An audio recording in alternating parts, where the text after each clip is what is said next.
Now, despite a sign on the gate saying that there is 24-hour surveillance, employees say they have not been able to find any surveillance footage of the suspects or anyone coming on the grounds. One of the topics discussed at the panel was the rising amount of gang violence in Montgomery. Sheriff Derek Cunningham says parents need to be on the lookout for signs their children might be influenced by a gang. Those signs can include certain tattoos or even color choices for clothing. Now, the $52,000 grant is going to the restoration of this building behind me, where back in the 1850s, enslaved people used to live and work. The school plans to open in August with classes ranging from kindergarten to the 5th grade and will add a grade every year. The goal of the school is to train the minds and improve the hearts of young people. When the school opens in August, they plan on housing over 600 students. Belle Johnson, WSFA 12 News, Prattville. When Matthew Beam and Ajalyn Harrell arrived at their ice storage unit on Troy Highway, they did not expect to see their unit broken into. They took a lot for sure. I know that we noticed our computers were gone, hoverboards for our kids, all of the camping gear that we were going to use this summer is all gone. Out of all the missing items, one stood out: an Army uniform belonging to Beam's grandfather, Nelson Beam. I knew what was missing right away was just a lot of like monetary stuff, which is fine.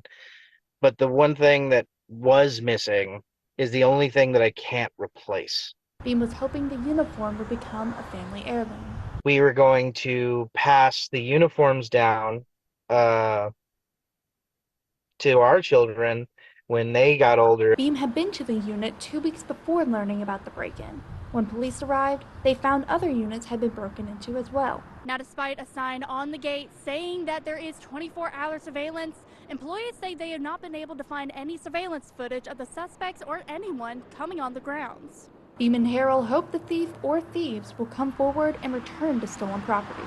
I know times are tough, but everyone's struggling. Everyone's in the same boat. I don't know, like, how hard it is for them. I can't be in their shoes. Belle Johnson, WSFA 12 News, Montgomery. The Alabama State Department of Education has confirmed their computer system was breached back in June. The information system staff were able to stop the hackers, but not before some data was accessed. The situation is now under state and federal investigations.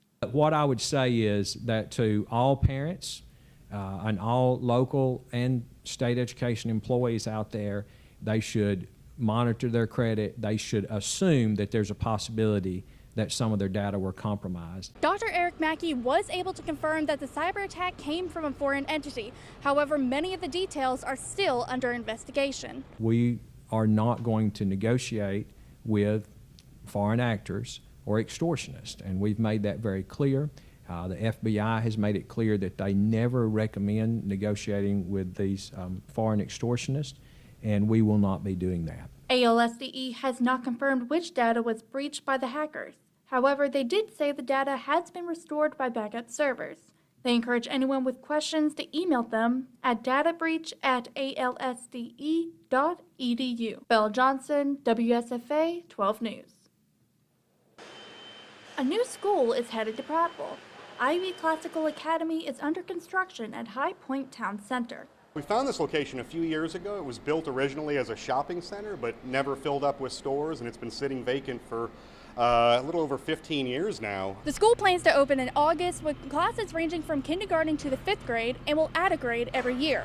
The goal of the school is to train the minds and improve the hearts of young people. Training the minds means that we'll be doing things like memorizing poetry, we'll be learning how to read through the science of reading, which is phonics in the lower grades, explicit grammar instruction and reading classic texts in the upper grades. But the most important part is the improving the hearts part, and that is that we teach our students to be thoughtful people, to be virtuous people, to be good citizens, and hopefully to be leaders. Within says all students are invited to enroll. However, students from Elmore County will have preference. Those who do enroll will have a clean slate when it comes to qualifications. Whatever they did at their previous school, we're not looking at that, right? So no matter what their test scores were, no matter what their attendance or behavior records were, we take them as students here. Ivy Classical Academy is set to open its doors on August 7th. Belle Johnson, WSFA 12 News, Prattville. and the names of these people. There are It these has been people are said that recorded those who here forget the on the past are slave doomed census as to well. repeat it. For over 50 years, Old Alabama Town has strived to preserve history by restoring buildings from around Montgomery. We've been taking endangered buildings, moving them into downtown, kind of placemaking around this 6 blocks that we have here on North Hull Street.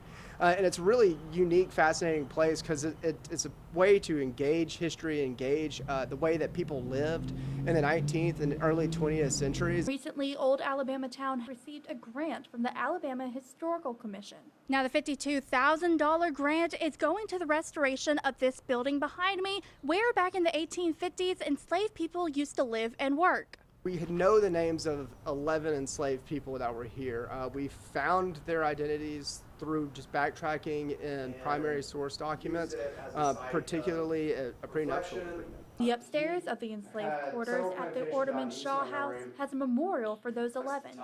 Neely hopes the restorations will help further tell their story. Remember them, memorialize their lives, and then take the lessons that we can from the story of this complex before the Civil War, and like I said earlier, push that into the future and kind of make sure that we're building a society that's better than it was. Belle Johnson, WSFA 12 News, Montgomery.